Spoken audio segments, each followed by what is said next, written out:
Spider-Man Homecoming now has its first official trailer, or trailers, one's international. You've probably seen them, and if you've accidentally clicked on this thinking it was the trailer, well, I can imagine that would be quite irritating and annoying. But wait! What happens here is a breakdown of all the Easter eggs and references and things potentially missed. This time focusing on Spider-Man Homecoming, including when the film's set in relation to Civil War, what Avengers other than Iron Man appear, some Star Wars Easter eggs, a whole lot of information on the new villains, why he looks to be back in the old suit, as well as looking at some of the best, worst, and weirdest Spider-Man tech from history, including the reintroduced web wings and what the hell those are about. Oh, and at the end I'll be giving away the lootiest of loot crates, but more on that later. Okay, first off, now I've said this before, but it's nice to get a Spider-Man who actually looks like he's in high school. And that's where a huge focus of this movie will be. Balancing his life where 1 minute he's whisked off to Europe to fight a giant man in an ant costume, and then next he's dealing with the regular issues that come with being a teenager. Girls, awkwardness, hiding your sweet abs, and all this, fits with the John Hughes vibe director John Watts is going for. But speaking of Civil War, the clip we saw before the trailer was released, which wasn't actually included in either version, I believe is set before the Civil War airport battle, seeing as he's still wearing the old suit. Later in the trailer we see him back in it, and I have a bit of a theory as to why, which I'll get to shortly. I'd say that there's a fair chance the opening of this movie is a whole lot of action from Civil War, but from Spider-Man's perspective, like we get here. And then it smash cuts to him being bored back in class. Nice little nod here. Some bank robbers wearing Avengers masks. Hulk is mentioned specifically, and we even see Bruce Banner at one point in this scene as a notable scientist from history. I mean, I still feel like the things that he's known for are really terrible things that hindered more than they helped. But hey, he punched a lot of evil aliens and robots, so, good on him. Tony Stark features prominently in the trailer. I shudder to think at what cost to the studio, but there it is. And interestingly, he's seen sporting the same armor he wore in Civil War, the Mark 46. Probably a slightly different version, seeing as Captain America beat the shit out of it. But I guess they're probably saving any new Iron Man designs for the next Avengers film. Also, this is his father, Howard Stark, on a mural at Peter Parker's high school. A few Star Wars references, which makes sense, seeing as Disney owns both properties. In Peter Parker's room, at least I think it is, though it's different from the last one that we saw. Maybe he moved, I don't know. Anyway, it's packed with Star Wars paraphernalia. An AT-AT, you might call them AT-ATs, and that's fine, everybody's different, relax. An X-Wing, and what's dropped by his friend Ned is a Lego Death Star. Getting back to the AT-AT, something that you might not call it that could be a direct reference to the Star Wars reference he makes in Civil War in order to take down Ant-Man. Martin Starr appears briefly. He'll be playing a teacher in the film, and we also get Donald Glover. Now, it's not known whom he'll be playing, but seeing as he appears to be associated with criminals, I thought it would be a nice touch if he ended up being Aaron Davis, Master Thief, and uncle of Miles Morales, who for years, fans petitioned for him to take on that role. Now, I have no evidence to support that theory, but you know what? You have no evidence not to support it, so in your face. Unless you do have evidence, in which case, please tell me, what is it? This is Liz Allen, which is a bit of a throwback to the early days of Spider-Man. Now, in the original comics, despite Peter having a crush on her, and then her having a crush on him, things never really lined up, and she ends up going on to marry Harry Osborn, and becoming Liz Allen Osborn, and they have a son together. Liz Allen has actually appeared in a Spider-Man film before. According to the 2002 Spider-Man novelization, this is her. Don't even think about it. Come on, really? You're like the female version of Tobey Maguire who stumbled in from a parallel dimension. We get quite a bit of Michael Keaton's The Vulture. John Watts has stated that the character builds his own winged suit, but I wouldn't be surprised if he's assisted by the Tinkerer, who's also said to be in this film, but I don't think he's actually in these trailers. I'd say he's also the one building the tech the bank robbers are using, as well as this gun that has like a hand on the end, and this concussive, fist thing. I'm wondering if all this is built off the back of tech we've seen in previous movies. Maybe Chitauri, and this looks a hell of a lot like an Iron Man gauntlet. Could be that one he discarded in Iron Man, or from, all those suits that exploded in 3, or could be just a hand on the end of a gun. Now, minor villain The Shocker is also said to appear, but there's 2 characters here that could fit that role. One being Logan Marshall Green, or as he's more commonly known, is that Tom Hardy? Is these guys, are they the same actor? Was that him in the Batman movie? Or is this him in Prometheus? Are they the same person or are they brothers? What's going on here? But he's wearing an outfit similar to the leaked image of the Shocker. But Bokeem Woodbine looks like he has a Shocker glove. So I don't know. But getting back to the Vulture, Tom Holland has said that this villain is terrifying, like something out of a horror film. John Watts has added that all the villains in this movie are different from other Marvel villains, like Thanos or Ultron, because if Spider-Man, a regular kid, can become a superhero, then there's got to be a bunch of regular guys who become supervillains. And look, I'll be honest, that all sounds great, but I'd be lying if I said I wish his costume was something more akin to Condor Man.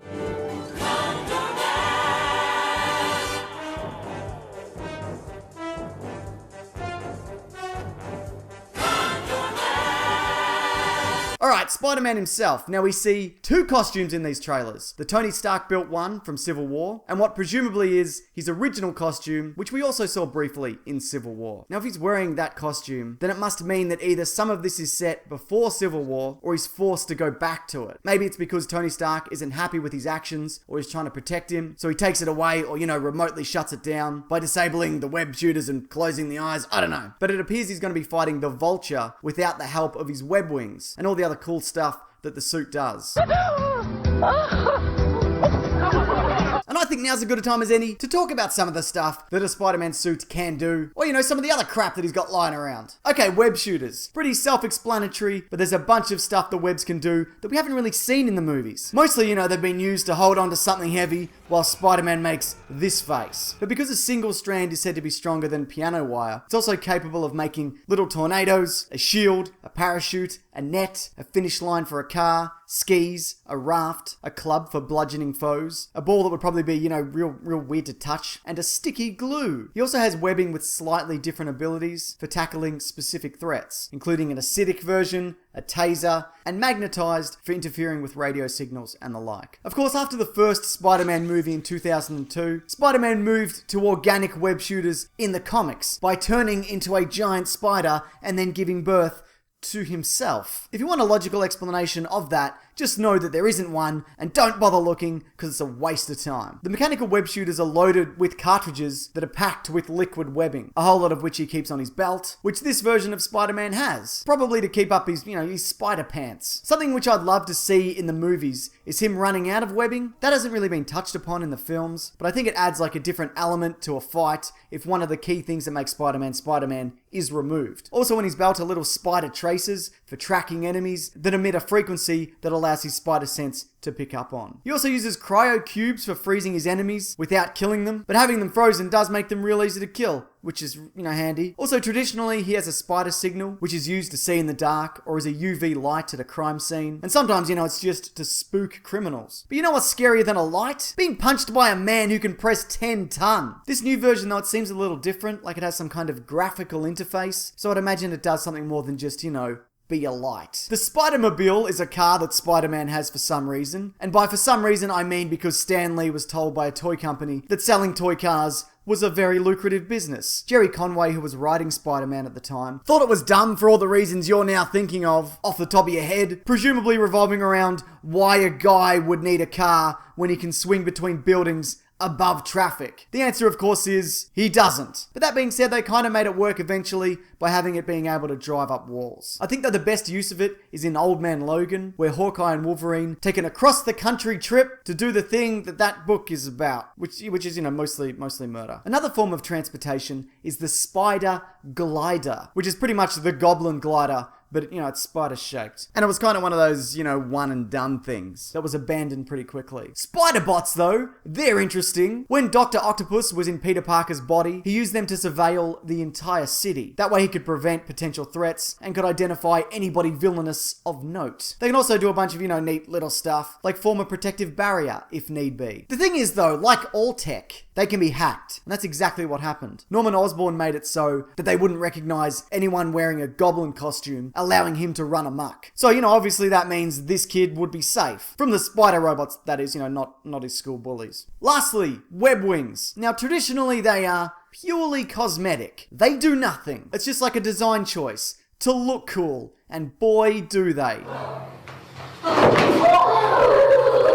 Now, over the years, they went the way of a lot of traditional superhero costume ideas, like Superman's undies, Superman's t-shirt, Superman's electric costume on an electric man, Superman's mullet, and Batman's gun, and also Superman's gun. Spider-Woman, though, can use hers to glide, and Spider-Man 2099 has a version that means he can just flat out fly. This one here, though, it looks more in line with a traditional wingsuit. I'd imagine at most it would add a very limited flying capacity, but it probably does something more akin to gliding. Spider-Man, though, has had a number of costumes over the years that have imbued him with a variety of powers. There's the Stark Tech one called the Iron Spider that performs numerous tasks, and includes a number of extra arms. In fact, he's had a few armored variations over the years. There's also the rubber insulated suit that's electricity proof, a stealth suit, and most famously, the bombastic Bagman version, which is just Peter Parker in a Fantastic Four outfit with a paper bag over his head. And just to be clear, it has no powers of note, or even not of note. I mean, it's a spandex and a paper bag. What do you expect? It will be interesting to see, however, what other abilities this new suit will have, because Kevin Feige has stated that it can do a lot more than Peter Parker realizes right now, and you begin to see how much Tony Stark loves adding bells and whistles to all the suits that he makes. If there's something that you'd like to see, maybe leave a comment below about it, because if you do leave a comment, any comment, maybe even just general thoughts on the trailer or something significant that I've missed, you'll go in the draw to win a loot crate that will be given away next week.